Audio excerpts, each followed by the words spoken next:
Hello students, आज हम 12th standard की first poetry songs of the open road की स्टडी करने वाले हैं।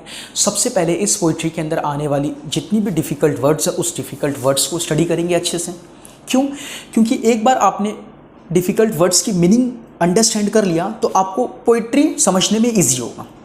ठीक है, अच्छा, मीनिंग को अंडरस्टैंड करने के बाद एट द एंड मीनिंग को अंडरस्टैंड करने के बाद हम पोइट्री के अंदर आने वाले जितने भी स्टैंजा है उसको अंडरस्टैंड करेंगे, वो भी पूरे एग्जाम्पल के साथ। और एट द एंड पोइट्री में आने वाला जो एप्रिसिएशन है उस एप्रिसिएशन को भी अच्छे से अंडरस्टैंड करेंगे, क्योंकि एप्रिसिएशन बोर्ड के एग्जाम में 10 मार्क्स के लिए आता है।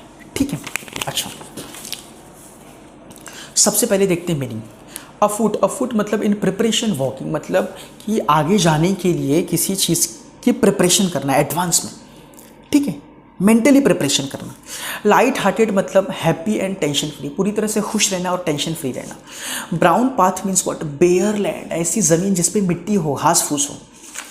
हैंस फॉथ मतलब अहेड, आगे जाना। विम्पर मतलब कंप्लेंट और low voice of cry with fear और पेन, कंप्लेंट करना या फिर धीमी आवाज़ में अंदर ही अंदर रोते रहना, किसी फियर से, किसी डर के मारे, किसी पेन से, दैट इज़ विम्पर। पोस्टपोन मतलब होता है डिले करना, देर करना। Done with means what? किसी चीज़ को फिनिश्ड करना, ख़त्म करना या फिर ख़त्म करना। नॉट इन्वॉल्व्ड विथ समथिंग और समवन, या फिर किसी चीज़ में इन्वॉल्व नहीं होना या फिर किसी के साथ इन्वॉल्व नहीं होना। इंडोर कंप्लेंट्स मतलब क्या होता है? Bound to the four walls, चार दीवारी तक सीमित रहना उसी घर के अंदर, उसे बोलेंगे इंडोर कंप्लेंट्स। क्यूरलस मतलब क्या होता है? क्यूरलस मतलब full of complaints and finding faults, लगातार बार बार कंप्लेंट देते रहना। क्रिटिसिज्म मतलब क्या होता है? Indicating the faults with expression of disapproval, किसी की गलतियों को ढूंढना, उसे इंडिकेट करना, बताना भाई तुम्हारी ये गलती है और तुम्हारा जो ये एक्शन है, तुम्हारी ये जो बात है उससे मैं डिसअप्रूव्ड हूं, मतलब मैं डिसएग्री हूं, मैं उससे एग्री नहीं हूं। ठीक है, तो डिसएग्री को एक्सप्रेस करना, डिसअप्रूवल को एक्सप्रेस करना, दैट इज क्रिटिसिज्म। अच्छा, कंटेंट मतलब सेटिस्फाइड, पूरी तरह से संतुष्ट रहना। अच्छा, कंस्टलेशन मतलब ग्रुप ऑफ पावरफुल पीपल, ताकतवर बंदे, पैसे से, ठीक है, हर तरह से पावरफुल, रेप्यूटेड, जिनका गुडविल है, ठीक है, जिनकी इज्जत है काफ़ी। ठीक है, अच्छा, जो बड़े लोग होते हैं, पैसे वाले लोग होते हैं, बड़े लोग होते हैं, जिनका नाम होता है, अच्छा, उनको हम लोग एक सिंबॉलिक फॉर्म से भी क्या करते हैं, हम लोग इंडिकेट करते हैं, उसको क्या बोलते हैं? ग्रुप ऑफ स्टार, कि भाई बड़े लोग हैं तो बड़े लोगों के लिए क्या यूज़ करते हैं हम लोग? स्टार यूज़ करते हैं। ठीक है, एक इमेजरी यूज़ करते हैं, तो ग्रुप ऑफ स्टार एक इमेजरी है, तो पोएट ने एक इमेजरी यूज़ किया, ग्रुप ऑफ स्टार। ठीक है, सफिस मतलब इनफ, काफ़ी। ठीक है, एडोक्वेट मतलब ज़्यादा। अच्छा, डिलीशियस बर्डन, यहाँ पे डिलीशियस बर्डन का मतलब होता है sweet and wonderful memories of the past, मतलब पहले के जो मेमोरीज होते हैं, उसके जो एक्सपीरियंसेस होते हैं वो काफ़ी स्वीट होते हैं हमेशा। ठीक है, स्वेर, यहाँ पे स्वेर मतलब प्रॉमिस करना, वादा करना। गेट राइट मतलब रिप्लेस और रिमूव समथिंग, किसी चीज़ को निकाल देना दिमाग से, स्पेशली किसी चीज़ को भुला देना। ठीक है, अच्छा, अब आते हैं, स्टार्ट करते हैं। पोइट्री का टाइटल है songs of the open road. अच्छा, इसके राइटर कौन है, इसके पोइट कौन है? Walt Whitman. ठीक है, सबसे पहले शॉर्ट में इस पोइट्री के टाइटल को समझते हैं। यहाँ पे ओपन रोड मतलब क्या? यहाँ पे ओपन रोड को पोइट ने इंडिकेट किया फ्रीडम ऑफ लाइफ, जो किसी इंसान की जर्नी ऑफ लाइफ होती है उसमें फ्रीडम होना चाहिए, अगर उसमें फ्रीडम है दैट इज ओपन रोड। अच्छा, यहाँ पे सॉन्ग्स का यूज क्यों किया है पोइट ने? कि वो जो पोइट है, पोइट अपने लाइफ में, जो उसके लाइफ में फ्रीडम है, उस फ्रीडम को वो एंजॉय करता है, सेलिब्रेट करता है। ठीक है, इसीलिए यहाँ पे क्या यूज किया है? सॉन्ग्स। तो इस पोइट्री में हम लोग देखते हैं कि पोइट ने अपनी लाइफ जर्नी को किस तरह से सेलिब्रेट किया है, किस तरह से जिया है, उसे हम पूरा स्टडी करेंगे। तो सबसे पहले आते हैं फर्स्ट स्टैंजा। हर एक स्टैंजा को अच्छे से अंडरस्टैंड करेंगे डिटेल पे, वो भी एग्जाम्पल के साथ। सबसे पहले, afoot and light hearted I take the open road. यहाँ पे पोएट क्या बोल रहा है? अफूट एंड लाइट हार्टेड मतलब, अफूट मतलब फुल्ली प्रिपेयर हूं मैं, फुल्ली प्रिपेयर होकर के, लाइट हार्टेड मतलब हैप्पीली, विदाउट एनी टेंशन, बिना किसी चिंता के, बिना किसी टेंशन के, जो पोएट है वो अपनी लाइफ जर्नी पे चल पड़ा है। और वो लाइफ जर्नी उसकी क्या है? Open road. और यहाँ पर ओपन रोड मतलब ऐसी लाइफ जर्नी जहाँ पे फ्रीडम हो, जो एक्सटर्नल कंट्रोल से फ्री हो। समझ में आ रहा है कि नहीं? तो यहाँ पर पोएट पूरी तरह से फ्री है अपनी लाइफ के डिसीजन लेने के लिए, उसे क्या करना है, कहाँ जाना है, कहाँ नहीं जाना है, ये सब कुछ उस पर डिपेंड करता है। उसे अपनी लाइफ का डिसीजन खुद लेना है, ठीक है। इसीलिए यहाँ पे उसकी लाइफ क्या है? पूरी तरह से फ्री है, ठीक है। अच्छा, आगे क्या कहता है कि healthy free the world before मी। उसके सामने जो दुनिया है ना, दुनिया जो वर्ल्ड है वो उसे हेल्थी दिख रही है, वो उसे फ्री दिख रही है।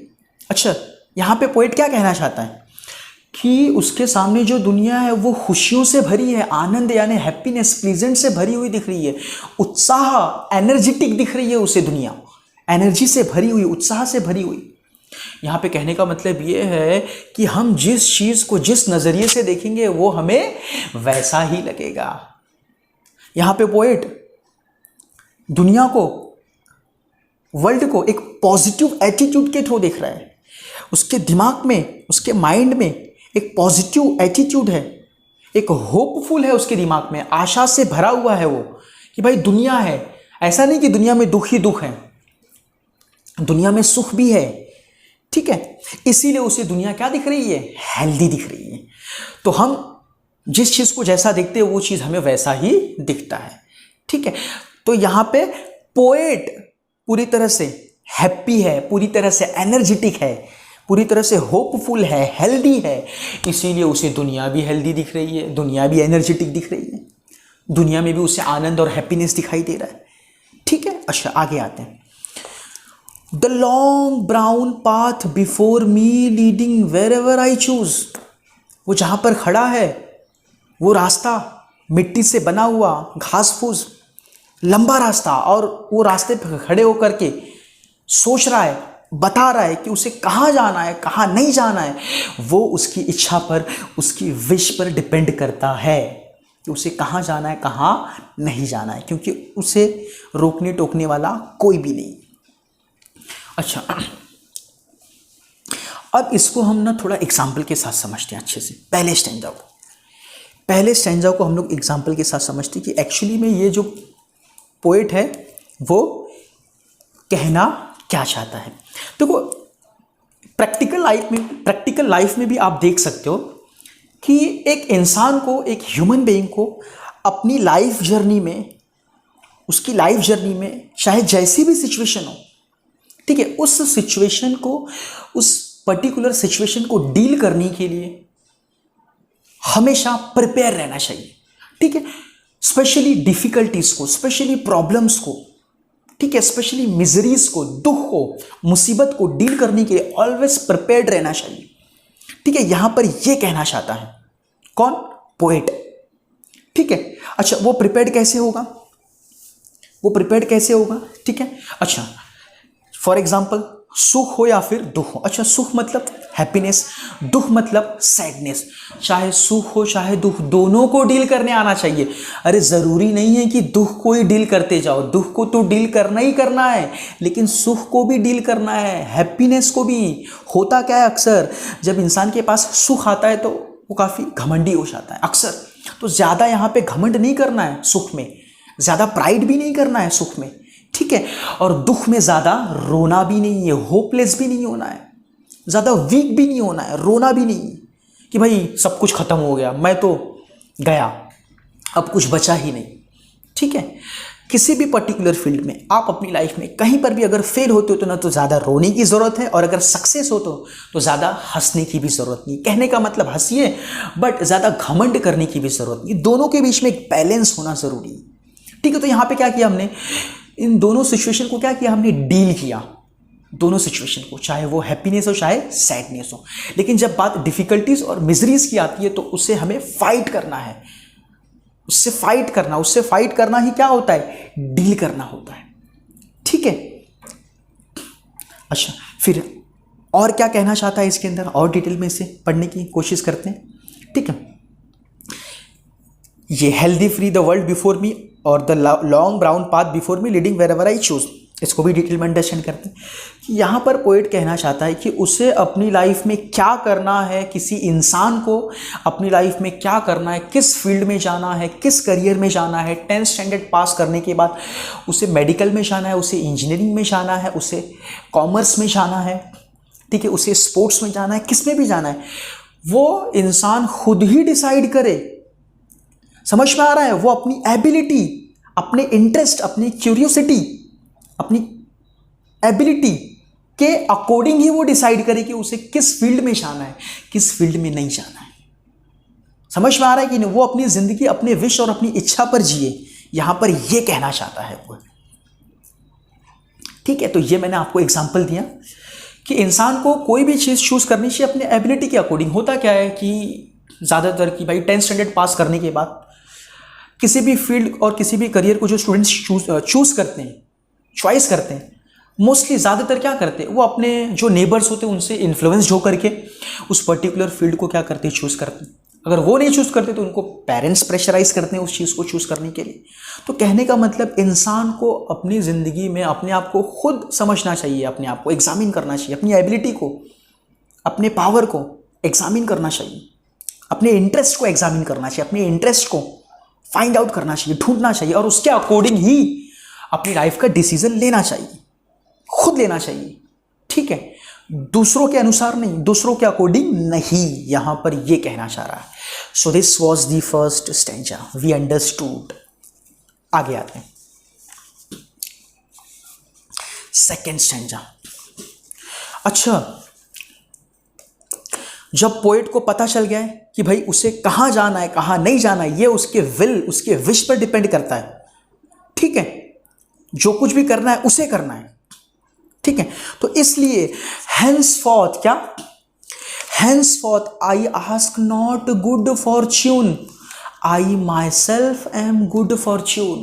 देखो क्या होता है, जो इंसान अपने आप को समझ लेता है, अंडरस्टैंड कर लेता है कि भाई देखो जो कुछ भी करना है उसको करना है, उसे अपने एबिलिटी के अकॉर्डिंग करना है। जो बंदा अपनी एबिलिटी को पहचान लेता है, अपने इंटरेस्ट को पहचान लेता है, तो वैसे बंदे क्या करते पता है क्या, गुड लक, डेस्टिनी, फेट, इस पर बिलीव नहीं करते। उन्हें पता है कि जो कुछ भी होने वाला है उनके एक्शन से होने वाला है, उनके इंटरेस्ट, उनके क्यूरियोसिटी, उनके एक्शन से होने वाला है। इसीलिए वैसे बंदे गुड लक पे बिलीव नहीं करते हैं। तो इसीलिए पोएट भी कहना चाह रहा है कि henceforth I ask not good fortune, I myself am good fortune। यहाँ पे पोएट क्या कह रहा है, यहाँ पे पोएट क्या कह रहा है कि भाई अब वो गुड लक, डेस्टिनी, फेट, इन सब चीज़ों पर बिलीव करना उसने छोड़ दिया। समझ में आ रहा है कि नहीं? यहाँ पर वो क्या कह रहा है कि I myself am good fortune. अब वो अपनी किस्मत बनाना खुद जानता है, वो खुद अपनी किस्मत बनाएगा। कैसे? एक्शन लेकर के, काम करके, मेहनत करके, हार्ड वर्क करके। अब वो हार्ड वर्क पर बिलीव करने लगा। कौन? पोएट। पोएट कह रहा है अब मैं हार्ड वर्क पर बिलीव करता हूँ, मैं डेस्टिनी, फेट और लक पर बिलीव नहीं करता हूँ। ठीक है, अच्छा फिर आगे, henceforth I whimper no more, postpone no more, need nothing। अच्छा, अब जब पोएट को पता ही चल गया है भाई जो कुछ भी मिलेगा वो तो हार्ड वर्क से मिलेगा, कुछ भी फ्री में नहीं मिलने वाला, कुछ भी ब्लेसिंग्स में नहीं मिलेगी, सब कुछ हार्ड वर्क से मिलेगा। समझ में आ रहा है कि नहीं? अगर कोई कह दे कि भाई तुम कल को बड़े बन जाओगे, तो ऐसा ज़रूरी नहीं है। बड़े तुम तभी बनोगे जब तुम एक्शन लोगे, जब तुम काम करोगे। समझ में आ रहा है कि नहीं? जब तुम मेहनत करोगे अपने एबिलिटी के अकॉर्डिंग, अपने इंटरेस्ट के अकॉर्डिंग, अपनी लाइफ का डिसीजन जब आप खुद लोगे। ठीक है, अच्छा, तो इसलिए जब उसे पता चल गया पोएट को कि भाई जो कुछ भी करना है उसे अब मेहनत से करना है, कुछ भी फ्री में नहीं मिलने वाला, कुछ भी जादू से नहीं मिलने वाला, तो इसीलिए वो क्या बोल रहा है, जो पहले करता था अब वो नहीं करता है कि भाई अब उसने कंप्लेंट करना बंद कर दिया है। विम्पर नो मोर, कंप्लेंट करना बंद कर दिया उसने, बहाने पोस्टपोन, पोस्टपोन मतलब काम को बार बार टालना। ठीक है, पोस्टपोन करना, एक्सक्यूज, बहाने बनाना, ये सब करना उसने छोड़ दिया है। एंड नीड नथिंग, और ना ही उसे किसी चीज़ की ज़रूरत है। यहाँ पर क्या कहना चाह रहा है पोएट? अक्सर होता है कि हम किसी एक्शन को कंप्लीट नहीं कर पाते, अगर सक्सेस को अचीव नहीं कर पाते, तो बार बार हम क्या करते रहते हैं? कंप्लेन करते रहते हैं कि भाई अगर कल सुबह मुझे एक्सरसाइज करने जाना, अगर मैं सुबह नहीं उठ पाया तो मैं कंप्लेन करता हूँ कि भाई रात को मैं देर से सोया था, सुबह मैंने अलार्म नहीं लगाया था। ठीक है, ये हम कंप्लेन करते रहते हैं। ठीक है, कल से जाऊँगा एक्सरसाइज करने, परसों से जाऊँगा, ये काम को क्या करते रहते हैं? टालते रहते हैं। स्टूडेंट्स भी कल से पढ़ेंगे, कल से पढ़ेंगे। ठीक है, आईएएस की प्रिपरेशन करेंगे, नेक्स्ट ईयर से करेंगे, उसके नेक्स्ट ईयर से करेंगे, टाइम है। तो हाँ, ये सब क्या है? ये सब एक्सक्यूजेस हैं, ये सब कंप्लेंट्स है, ये सब बहाने हैं। ठीक है, तो ये सब बहाने करना अब पोएट छोड़ चुका है। ठीक है, ये सब बहाने करना पोएट पूरी तरह से क्या कर चुका है? छोड़ चुका है। और ये भी बोलता है नीड नथिंग, अब उसे अपनी ज़िंदगी में आगे किसी चीज़ को हासिल करने के लिए, अचीव करने के लिए किसी चीज़ की भी ज़रूरत नहीं है। अरे बहुत सारे होते हैं ना, बोलते हैं कि भाई देखो मेरे पास रिसोर्सेज नहीं था, मेरे पास कोई सपोर्ट नहीं था, मेरे पास फाइनेंशियल पावर नहीं था, पैसा नहीं था इसलिए मैं बड़ा नहीं बन पाया, मेरे पास पैसा नहीं था इसलिए मैं बिजनेस नहीं खोल पाया, अगर ये होता तो मैं कर लेता। ये कंप्लेन करते रहते हैं। लेकिन पोएट क्या बोल रहा है? भाई मुझे नहीं ज़रूरत है किसी चीज़ की, मैं बिना कुछ के भी आगे बढ़ जाऊंगा, मुझे ज़िंदगी कैसे जीना है ये मुझे पता चल गया है।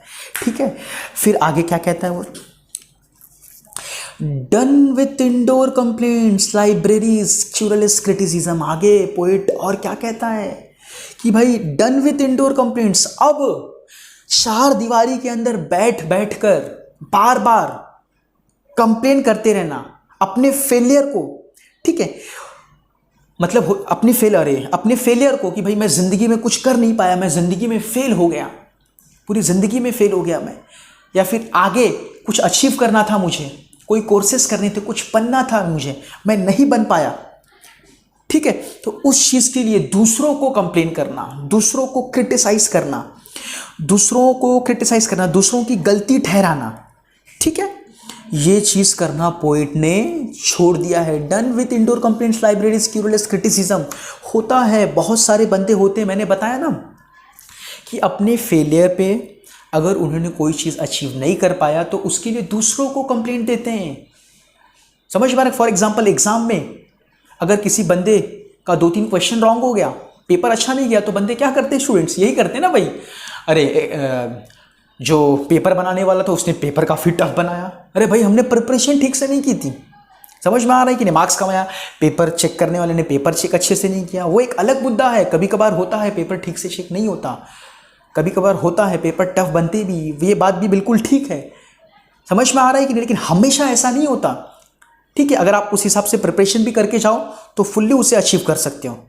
ठीक है, तो अक्सर ये कंप्लेन हम करते रहते हैं अपने फेलियर के लिए, दूसरों को क्या करते रहते हैं? कंप्लेन देते रहते हैं, दूसरों को क्रिटिसाइज करते रहते हैं कि भाई मेरे पेरेंट्स नहीं थे, ठीक है, इसलिए मैं कुछ कर नहीं पाया। ऐसे भी बंदे हैं जिनके पेरेंट्स नहीं हैं, फिर भी वो मेहनत करते हैं, वो बर्निंग विल पावर क्रिएट करते हैं और ज़िंदगी में आगे बढ़ते हैं। समझ में आ रहा है? मैं बीमार था, मुझे बुखार हो गया, मुझे काफ़ी बड़ी डिजीज़ हो गई, इसीलिए मैं कुछ नहीं कर पाया। स्टीफन हॉकिंग का आपने नाम सुना होगा, जो व्हील चेयर पर बाउंड हो गए थे पूरी तरह से लाइफ टाइम तक, बट फिर भी उन्होंने एक बहुत बड़ा काम करके गया, काफ़ी कुछ इन्वेंशन करके गए वो। समझ में आ रहा है कि नहीं? थ्योरी दे करके गए वो। कौन? Stephen Hawking. तो कहने का मतलब हम जिंदगी में फेल हो जाते हैं, जिंदगी में आगे नहीं बढ़ पाते, तो हम इसके लिए क्या करते हैं? दूसरों को क्रिटिसाइज करते हैं, दूसरों की गलतियां ढूंढते हैं। तो हमें ऐसा नहीं करना चाहिए। कौन बोल रहा है? पोएट बोल रहा है, पोएट समझाना चाह रहा है। ठीक है, क्लियर हुआ? अच्छा, strong and content I travel the open road. अब क्या बोल रहा है पोएट? वो पूरी तरह से स्ट्रॉन्ग है, पूरी तरह से संतुष्ट है अपनी लाइफ जर्नी में चलने के लिए। ऐसा क्यों बोल रहा है? वो ऐसा क्यों बोल रहा है? क्योंकि अब उसे पता चल गया कि जो कुछ भी करना है वो एक्शन लेकर के करना है।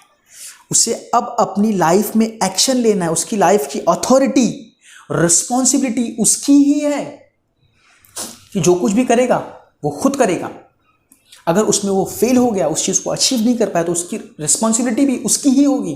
फॉर एग्जांपल एक बच्चा है, ठीक है, वो कोई टफ फील्ड चूज करना चाहता है, वो मेडिकल में जाना चाहता है, बट पेरेंट्स ने बोला नहीं भाई तुम इंजीनियरिंग करो, ठीक है, मेडिकल तुम्हारे लिए टफ होगा।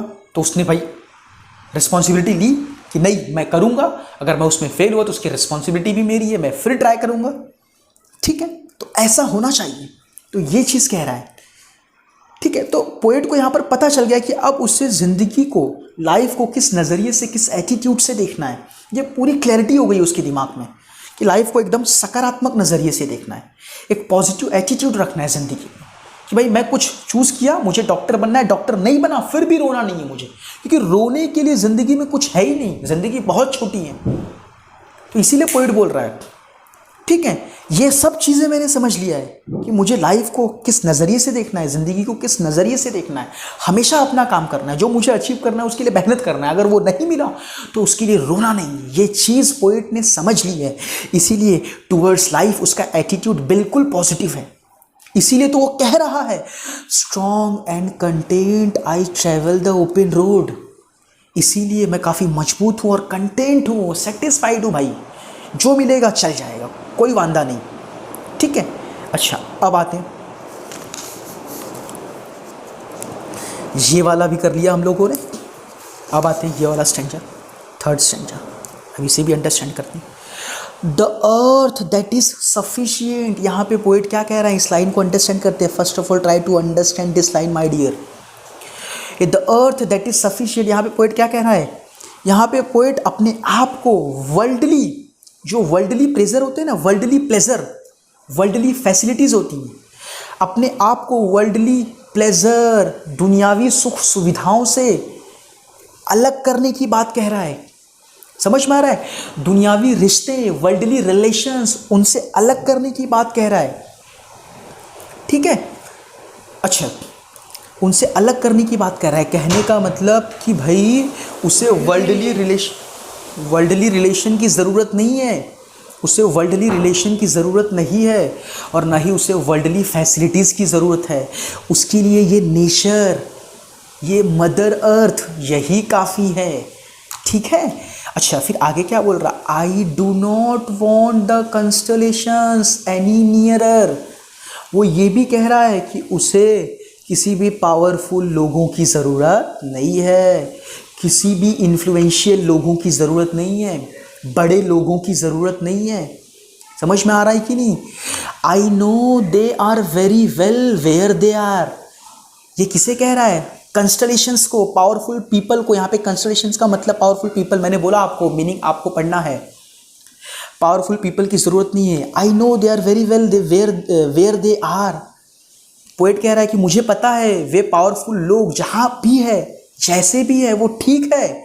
आई know they suffice for those who belong to them. मैं ये भी जानता हूँ कि उन पावरफुल लोगों के साथ जो बिलोंग करता है, उनसे जो बिलोंग करता है, जो उनकी फ्रेंडशिप में है, जो उन्हें अच्छे लगते हैं, वो भी उनके लिए क्या है, ठीक है। वे अपनी दुनिया में मस्त है, मैं अपनी दुनिया में मस्त हूँ। ठीक है, मुझे उनकी ज़रूरत नहीं है। जिस चीज़ की मुझे ज़रूरत है वो मुझे मिल गई है, कि भाई मुझे लाइफ में सेटिस्फाइड रहना है, हैप्पी रहना है, एक्शन लेते रहना है। ये चीज़ किसे पता चल गई है, पोएट को। ठीक है, तो इसका अगर मैं एक एग्जांपल दूं कि देखो यहाँ पे क्या कहना चाह रहा है पोएट, कि उसके लिए अर्थ यानी मदर नेचर ही काफ़ी है। अर्थ दैट इज सफिशिएंट, यहाँ पे कहना चाह रहा है कि उसके लिए अर्थ यानी मदर नेचर ही काफ़ी है। कि अगर आप ज़रा सोचो, ह्यूमन के लिए, ह्यूमन काइंड के लिए, ठीक है, वो without worldly things, luxurious life के बिना रह सकता है, बिल्कुल। अगर वर्ल्डली थिंग्स, सुख सुविधा, लग्जरियस लाइफ उसे नहीं मिलेगी फिर भी वो रह सकता है। ठीक है, but earth, nature, fresh environment, अगर एक बार ये अर्थ खराब हो गया, अर्थ पे अवेलेबल रिसोर्सेस, वाटर, ऑक्सीजन, ये खराब हो गए, तो उनके बिना वो नहीं रह सकता। समझ में आ रहा है कि नहीं, क्लियर हुआ। तो यहाँ पर पोएट क्या कहना चाह रहा है, यहाँ पे पोएट हमें कहना चाह रहा है कि भाई हम कोशिश करें, समझ में आ रहा है कि नहीं, ग्रोथ करें, डेवलपमेंट करें। इंसान का काम ही है ग्रोथ और डेवलपमेंट करना, लेकिन हम ग्रोथ और डेवलपमेंट करें, एक्शन ले, अपने ड्रीम्स को अचीव करें। अगर वो ड्रीम अचीव नहीं होता तो उसमें टेंशन लेने की ज़रूरत नहीं है, उसका स्ट्रेस लेकर बैठे रहने की ज़रूरत नहीं है। लाइफ चलने का नाम है, ठीक है, लाइफ चलने का नाम है। अगर हम कुछ अचीव करने की कोशिश कर रहे हैं, वो हमें नहीं मिला, ज़रा सा भी टेंशन लेने की ज़रूरत नहीं है भाई। अरे खाना तो मिलेगा ना तुम्हें, इतना तो काम कर सकते हो ना। इस अर्थ पे अवेलेबल जो रिसोर्सेस है यही तुम्हारे लिए काफ़ी है। बस हवा है, ऑक्सीजन है, तुम जिंदा हो, ठीक है। तो इस अर्थ के अवेलेबल रिसोर्सेस में ही खुश रहो, वही मज़ा है। ये कौन कह रहा है? पोएट कह रहा है। कर्म करना चाहिए, एक्शन लेना चाहिए आपको, जो कुछ भी ड्रीम अचीव करना। लेकिन करते हैं क्या है बंदे? फेल हो गए, सुसाइड कर लेते हैं। कोई ड्रीम अचीव नहीं हुआ, सुसाइड कर लेते हैं, नाराज हो जाते हैं। अरे भाई सब कुछ है तुम्हारे पास, क्या नहीं है? ये अर्थ है, ये फ्रेश एनवायरनमेंट है, इसका मजा लीजिए। नहीं मिल पाया, नहीं मिला, फिर कोशिश करेंगे, ठीक है। यहाँ पर ये कहना चाहता है, यहाँ पर कहना चाहता है पोएट कि you have to be spiritual person. समझ में आ रहा है? सिचुएशन चाहे कैसी भी हो भाई, हैप्पी रहना है, सेटिस्फाइड रहना है। समझ में आ रहा है कि जो बनना है बनने की कोशिश करो। आपको एथलीट्स बनना, आपको क्रिकेटर बनना, आपको डॉक्टर बनना, आपको इंजीनियर बनना है, प्लीज ट्राई करो, अचीव करो, हार्डवर्क करो। नहीं मिला, रोने की जरूरत ही नहीं, रोने के लिए समय ही नहीं है, ठीक है। क्योंकि हमारे लिए इस अर्थ पे अवेलेबल रिसोर्सेस ही काफ़ी है। अर्थ पे अवेलेबल रिसोर्सेस ही काफ़ी है। इसका सबसे बड़ा एग्जांपल आपने अभी देखा, कोरोना वायरस, लॉकडाउन में हमें पता चला कि भाई ज़रूरी क्या है, ज़रूरी लाइफ है। समझ में आ रहा है कि नहीं? ये ऑक्सीजन, ये सही होना चाहिए तो हम आने वाले और हज़ारों साल तक जिएंगे, मतलब दुनिया और हज़ारों साल तक चलेगी, ठीक है। ये कहना चाह रहा है पोएट। आते हैं आगे, थोड़ा ज़्यादा हो जाएगा। लास्ट स्टैंजा को देखते हैं। अच्छा, ये जो लास्ट स्टैंजा है ये ऊपर के स्टैंजा से थोड़ा हटकर है, ठीक है। तो देखते हैं इसको, इसमें क्या कह रहा है। Still here I carry my old delicious burden. यहां पर क्या कह रहा है पोएट? कुछ अलग बातें कर रहा है, और ये भी बड़ी बातें कर रहा है। एक एक चीज बड़ी बड़ी बात है, यहां पर समझने की देरी है बस। एक कवि कहता है कि वह अपनी, कवि क्या कहता है पता है? कवि यानी पोएट क्या कह रहा है? Still here I carry my old delicious burden. Delicious burden means what? Old memories के जो प्लीजेंट एक्सपीरियंसेस होते हैं, जो सुखद अनुभव होता है, उस अनुभव की बात कर रहा है, उस एक्सपीरियंसेस, उस मेमोरीज की बात कर रहा है। यहाँ पे पोएट क्या कह रहा है? वो अब भी, उसकी लाइफ इतनी बीत चुकी है, इसके बावजूद उसके पास्ट लाइफ के जितने भी मेमोरीज थे, जितने भी प्लेजरेबल एक्सपीरियंसेस थे, उन सबको वो साथ लेकर चल रहा है। वो किसी भी एक एक्सपीरियंसेस को, मेमोरीज को वो छोड़ नहीं रहा है। कहने का मतलब क्या? चाहे सुख का एक्सपीरियंस हो, चाहे हैप्पीनेस का एक्सपीरियंस हो, चाहे सैडनेस का एक्सपीरियंस हो, उन दोनों को वो साथ लेके चल रहा है। अगर आप प्रैक्टिकली देखो तो जो चीज़ बीत जाती है ना, बीतने के बाद वो चीज़ हमें अच्छी ही लगती है जब उसे हम याद करते हैं। उसके एक्सपीरियंसेस ऑलवेज प्लेजरेबल ही होते हैं, प्लेजेंट ही होते हैं, ठीक है। तो चाहे सुख हो चाहे दुख, दोनों की मेमोरीज को लेके चल रहा है, ठीक है। उसके लाइफ जर्नी में उसे जितने भी लोग मिले, चाहे फ्रेंड्स हो, रिलेटिव्स हो, फैमिली हो, नोन पर्सन हो, अननोन पर्सन हो, ठीक है। I carry them men and women, I carry them with me wherever I go. चाहे जो कोई भी हो, जितने भी इंसान उससे मिले, उसके friends, relatives, family, known, unknown person, उन सबकी यादों को भी वो साथ लेकर चलता है, ठीक है। जहां भी जाता है उन सबको वो साथ में लेके जाता है। I carry them with me wherever I go, मतलब वो जहां भी जाता है उन सबको वो साथ में लेके जाता है। ये कौन कह रहा है? पोएट कह रहा है। देखो होता है, देखो यहां पर पोएट क्या कहना चाहता है पता है क्या? कि उसके लाइफ के जो एक्सपीरियंसेस है, जो मेमोरीज है, वही उसकी असली खुशियां हैं, ठीक है। क्योंकि एक बार जिंदगी जब बीत जाती है, जब इंसान एजेड हो जाता है, बुजुर्ग हो जाता है, तो उसकी जो सबसे बड़ी अमानत होती है, प्रॉपर्टी होती है, उसकी पास्ट की स्टोरीज। उसी चीज को याद कर करके वो काफी खुश होता रहता है, ठीक है। क्लियर हुआ? तो यहां पे पोएट क्या कह रहा है कि भाई हमें अपने लाइफ एक्सपीरियंसेस को अच्छा करते रहना चाहिए। मतलब हमें अपनी जिंदगी में हमेशा लोगों के साथ अच्छा करना चाहिए, ठीक है। क्लियर है? हमें लोगों के साथ अच्छा करना चाहिए, कभी किसी के साथ गलत नहीं करना चाहिए, अच्छे एक्सपीरियंसेस को बढ़ाते रहना चाहिए, ठीक है। अच्छा आगे देखते हैं। I sure it is impossible for me to get rid of them. मेरे लिए उन सभी यादों को भुलाना, उन्हें दिमाग से निकाल देना, ये सब चीज़ें मेरे लिए इम्पॉसिबल है, ठीक है। क्योंकि वही मेरी असली अमानत है, वही मेरी असली प्रॉपर्टी है। मैं उन्हें कभी नहीं भुला सकता, उन्हें मैं कभी भुला नहीं सकता। ये कौन कह रहा है?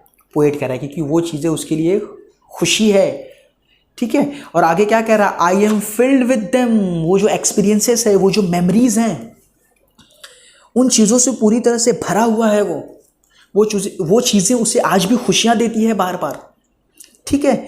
And I will fill them in return, यहाँ पे कहने का मतलब क्या कह रहा है कि उसी एक्सपीरियंसेस को, जो पहले की उसके एक्सपीरियंसेस है, मेमोरीज है, इसी तरह आगे भी वह अपने अच्छे मेमोरीज को, अच्छे एक्सपीरियंसेस को बढ़ाता ही जाएगा। ये कौन कह रहा है, पोएट कह रहा है। और हमें भी यही मैसेज दे रहा है कि एक इंसान को भी अपनी लाइफ में हमेशा अच्छे वर्क करने चाहिए, गुड डीड्स करने चाहिए, लोगों के साथ अच्छा बिहेव करना चाहिए, कर सके तो लोगों की मदद करनी चाहिए, हेल्प करनी चाहिए। समझ में आ रहा है कि यही हमारे लिए अच्छे एक्सपीरियंसेस है। गलती होती है, दुनिया का ऐसा कोई इंसान नहीं है जिससे गलती नहीं होती, मिस्टेक्स होते हैं, फॉल्ट्स होते हैं, फॉल्ट हो लेकिन फ्रॉड ना हो, किसी से फ्रॉड ना करें, ठीक है। गलतियां होती है, ठीक है, लेकिन गलतियों के पीछे आपका इंटेंशन सही रहना चाहिए। गलतियां होती है, फिर हम सीखते हैं। गलतियां बहुत होती है इंसान से, गलतियां करे, बट उसके पीछे का इंटेंशन हमेशा सही होना चाहिए, ठीक है। तो धीरे धीरे जब हम अपने लाइफ एक्सपीरियंसेस को बढ़ाते हैं, अच्छे एक्सपीरियंसेस, अच्छे मेमोरीज, और वही मेमोरीज आगे जा करके हमें सेटिस्फेक्शन देती हैं, ठीक है। क्लियर हुआ? अच्छा, कभी कभार डिफ़िकल्टीज होती है, मिजरीज होती है, दुख होती है, ठीक है, मुसीबत होती है, उससे भी हमें फाइट करना चाहिए। हम जब उससे फाइट करते हैं, उससे हारे या जीते उससे कोई फ़र्क नहीं पड़ता, लेकिन एट द एंड लाइफ में हमें ये सुकून देता है कि भाई हमने अपने ज़िंदगी में ऑलवेज क्या किया, फाइट किया, कभी हार नहीं माना। और यही सब चीज़ें क्या होती है, स्वीट मेमोरीज, यही चीज़ें पीस देती है एट द एंड, और हमें सेटिस्फेक्शन देती है। तो पोएट कहना चाहता है कि हमें इसी तरह ये अपने स्वीट मेमोरीज को क्या करते जाना चाहिए, बढ़ाना चाहिए, उसे इंक्रीज करते रहना चाहिए। आप देखो प्रैक्टिकली कब जब भी आप अपने पुराने फोटोज़ को देखते हो तो कहीं ना कहीं आप इमोशनली काफ़ी फील्ड हो जाते हो, काफ़ी खुश होते हो, ठीक है। अच्छे पलों को याद करते हो तो खुश होते हो, जो आपके बुरे पल है उसे भी याद करते हो, खुश तो नहीं होते हो, बट कहीं ना कहीं एक एक्सपीरियंसेस देता है, एक सुखद अनुभव, एक प्लेजेंट एक्सपीरियंसेस ज़रूर देता है, ठीक है। तो ये था आपका पोइट्री जो मैंने समझाया आपको, ठीक है। तो ये हो गया पोइट्री। अब आते हैं फिगर ऑफ स्पीच, ठीक है। फिगर ऑफ स्पीच हम देख लेते हैं। देखो वैसे अगर आपको फिगर ऑफ स्पीच सीखना है तो हमारे चैनल पे फिगर ऑफ स्पीच के लिए इंडिविजुअली एक अलग से वीडियो है फिगर ऑफ स्पीच का, आप उसे देखेंगे तो आपको फिगर ऑफ स्पीच बहुत अच्छे से समझ में आ जाएगी। बट फिर भी इस पोइट्री के अंदर जो फिगर ऑफ स्पीच आए हैं उसे हम देखते हैं। अच्छा, किसी भी नए सेंटेंस का पहला लेटर या फिर उसका स्टार्टिंग का साउंड, बिगिनिंग लेटर या फिर बिगिनिंग साउंड अगर सेम हो तो उसे हम एलिट्रेशन बोलेंगे। तो देखो यहाँ पे W और W ये रिपीट हो रहा है, इसीलिए इसे हम क्या बोलेंगे, एलिट्रेशन। इस सेंटेंस को क्या बोलेंगे, एलिट्रेशन। अच्छा, इसके अंदर दे और दे ये दोनों वर्ड भी रिपीट हो रहे हैं तो इसे क्या बोलेंगे, रिपीटेशन। तो नए वर्ड का बिगिनिंग लेटर या फिर बिगिनिंग साउंड अगर रिपीट होता है दैट इज एलिट्रेशन, और अगर एक whole word, entire word repeat होता है तो उसे कहते हैं हम रिपीटिशन, उसे हम कहते हैं रिपीटिशन, ठीक है। अच्छा, ये देखते हैं, I know this suffice for those who belong to them. अच्छा, ये रिपीटिशन है। रिपीटिशन क्यों है, बिकॉज यहाँ पे दे,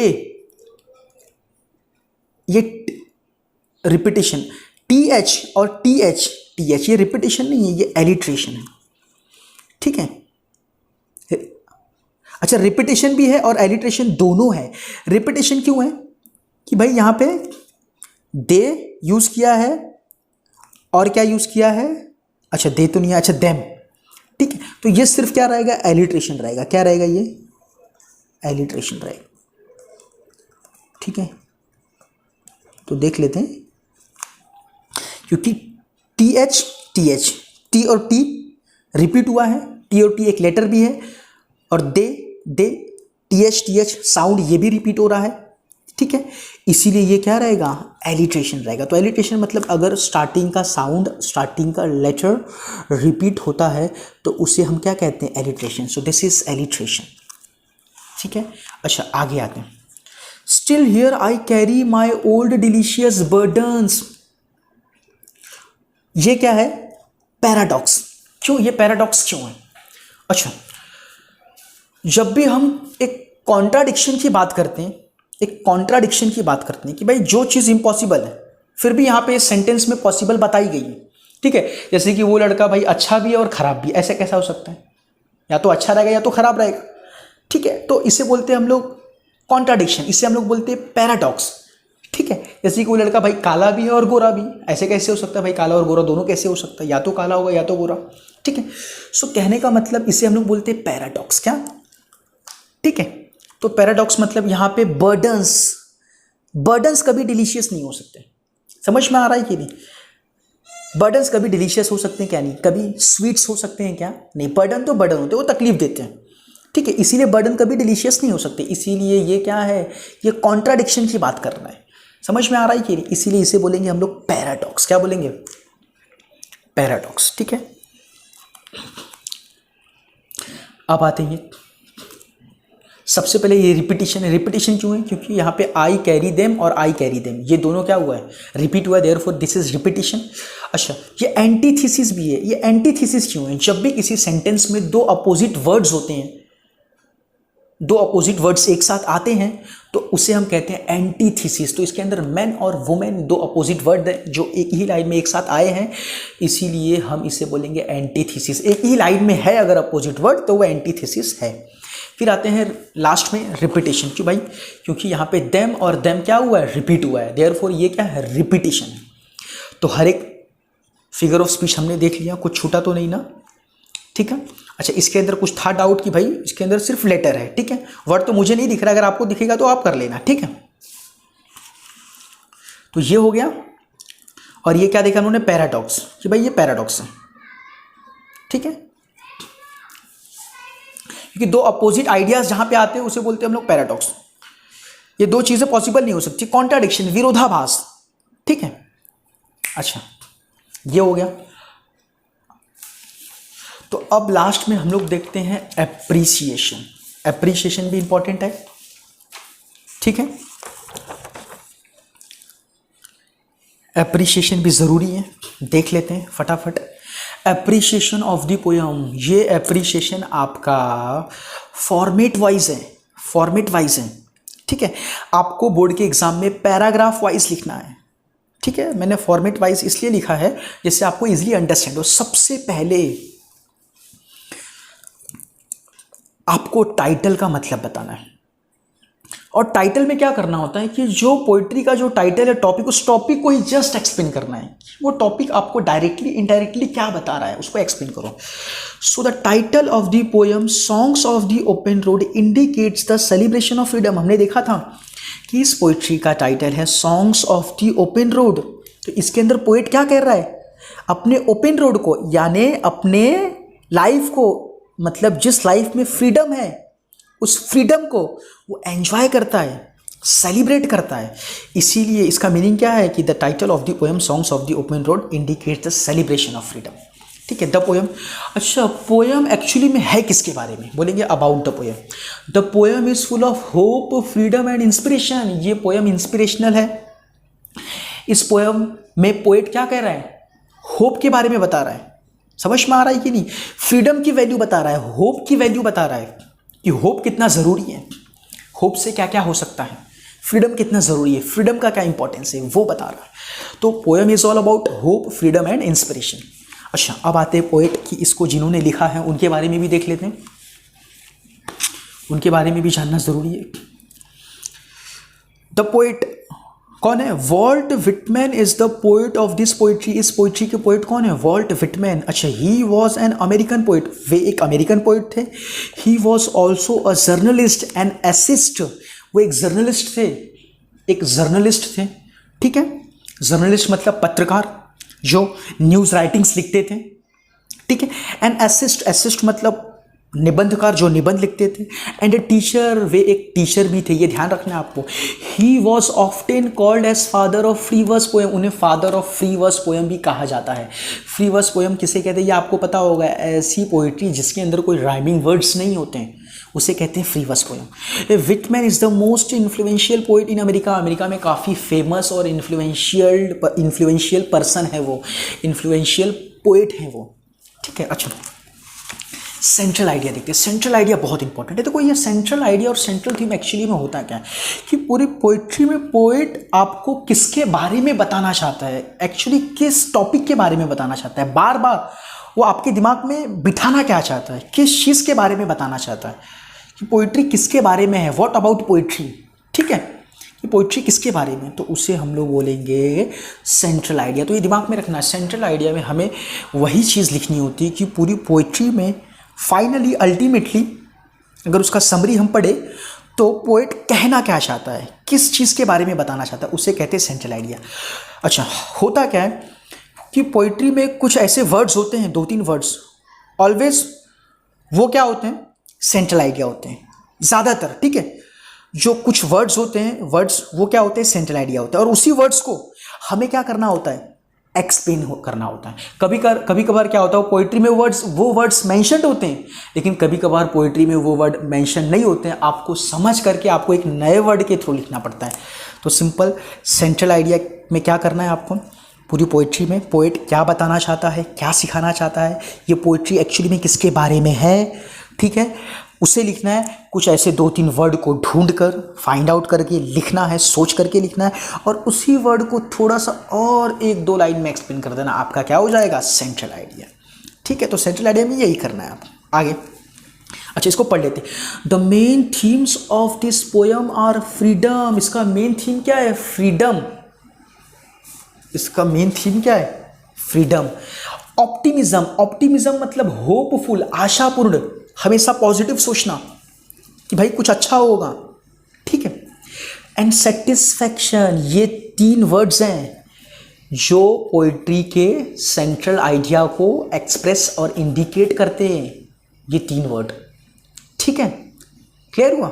अच्छा, अब ये तीनों वर्ड जरूरी नहीं कि उस पोइट्री में मेंशन्ड ही हो, आपको समझना पड़ेगा। अब इसको 1-2 लाइन में और एक्सप्लेन कर देंगे। The poet encourages the reader, poet reader को, हमको आपको एनकरेज करता है टू बी ऑप्टिमिस्टिक, कि हमें हमेशा जिंदगी में ऑप्टिमिस्टिक रहना है। भैया रोने के लिए टाइम ही नहीं है, रो बिल्कुल रो, बट कुछ दिन के लिए, फॉर अ टेम्पररी टाइम, हमेशा के लिए नहीं। हमेशा के लिए रोने वाला इंसान फिर जिंदा नहीं रह पाता। ऑप्टिमिज्म, आपको आशा नहीं खोना है, अरे सॉरी, ऑप्टिमिस्टिक हो गया। हैप्पी, आपको हमेशा हैप्पी रहना है, खुश रहना है, और सेटिस्फाइड रहना है। ठीक है, रोना नहीं है। He also inspires to leave a free life, और फ्री लाइफ जीना है, किसी के कंट्रोल में नहीं।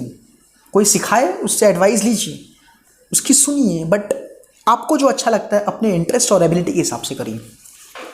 स्टाइल, अच्छा एक चीज़ और देखते हैं हम लोग। देखो ये स्पेशल फीचर्स, ये जो स्टाइल और पोएटिक डिवाइसेस होते हैं, ये दोनों स्पेशल फीचर्स के ही पार्ट हैं। तो आप स्टाइल और पोएटिक डिवाइसेस न लिख करके सीधे स्पेशल फीचर्स के अंदर ही ये दोनों लिखते हो तो भी चलेगा, अगर इसको अलग अलग से लिखते हो तो भी चलेगा। ठीक है, तो ये स्टाइल और पोएटिक डिवाइसेस ये स्पेशल फीचर्स का ही पार्ट है। ठीक है, अच्छा स्टाइल, अच्छा आपको स्टाइल में क्या करना है, स्टाइल में हमेशा सिर्फ ये बताना है कि भाई राइम स्कीम होता है, पोइट्री के अंदर राइम स्कीम होता है, A, A, B, B, C, C। अगर राइम स्कीम है तो बताइए, और अगर राइम स्कीम नहीं है तो मत बताइए। There is no rhyme scheme, अच्छा जिसके अंदर राइम स्कीम नहीं होता तो उसे क्या बोलते हैं हम लोग, hence it is free verse poem. ऐसी पोइट्री जिसमें ना राइमिंग वर्ड होता है, राइमिंग वर्ड नहीं तो राइम स्कीम नहीं होगा, उस पोइट्री को हम लोग क्या बोलेंगे, free verse poem. Length and lines of stanza are not equal, poetry की जो लेंथ और लाइन है वो भी क्या थी, इक्वल थी क्या, नहीं थी। किसी स्टैंजा में 2-3 लाइन तो किसी स्टैंजा में 4-5 लाइन। ठीक है, किसी भी स्टैंजा का लेंथ और लाइन क्या था, इक्वल था क्या, नहीं। तो स्टाइल में ये 2 चीज़ लिखना है कि उसका राइम स्कीम क्या है और उसका लेंथ और लाइन क्या है। अच्छा पोएटिक डिवाइसेस में हमें क्या लिखना है, figure of speech. Poetic devices में हमें क्या लिखना है, फिगर ऑफ स्पीच। तो ये फिगर ऑफ स्पीच हमने देखा, ठीक है। अच्छा इसके अंदर कुछ इमेजरीज यूज किए गए। ये इमेजरीज क्या होता है बेटा, हम किसी चीज़ को एक सिंबॉलिक फॉर्म का यूज करके इंडिकेट करते हैं, समझ में आ रहा है।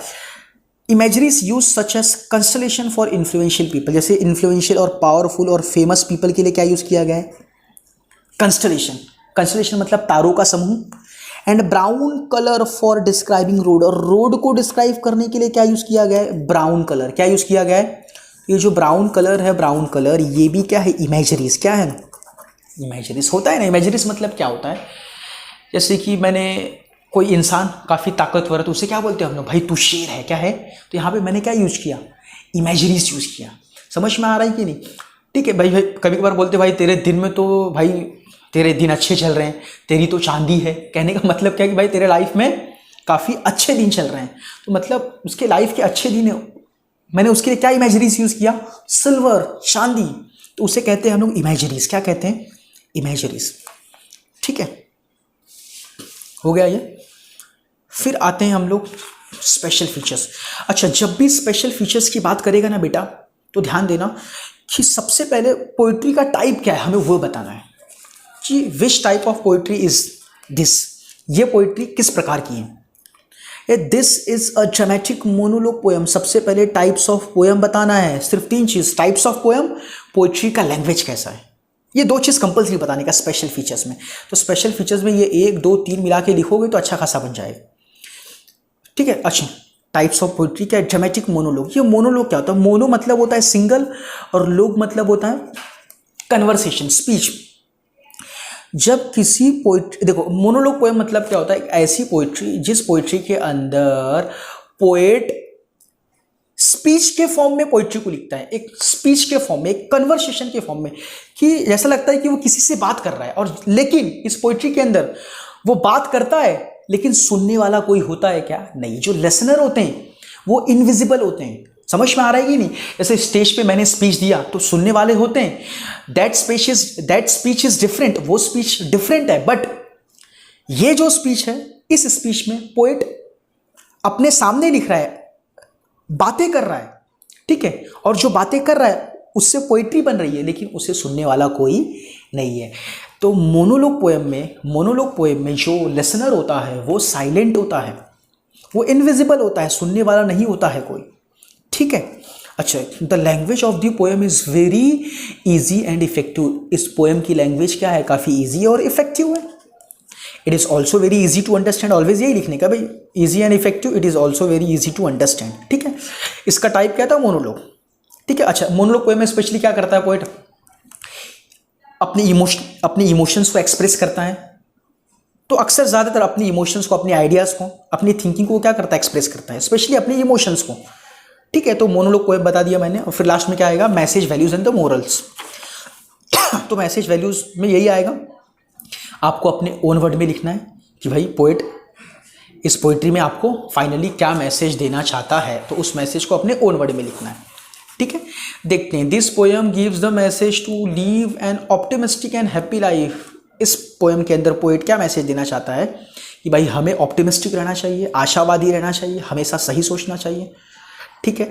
स्पेशली कब, जब हम दुख की स्थिति में हो, जब हम मिजरीज में हो, डिफिकल्टीज में हो, और हमेशा खुश रहना चाहिए। It inspires us to live a tension free life, और टेंशन फ्री लाइफ जीना चाहिए, क्योंकि आज के डेट में लोगों को टेंशन बहुत होता है। ठीक है। तो ये हमने क्या कर लिया, फिनिश कर लिया। ठीक है।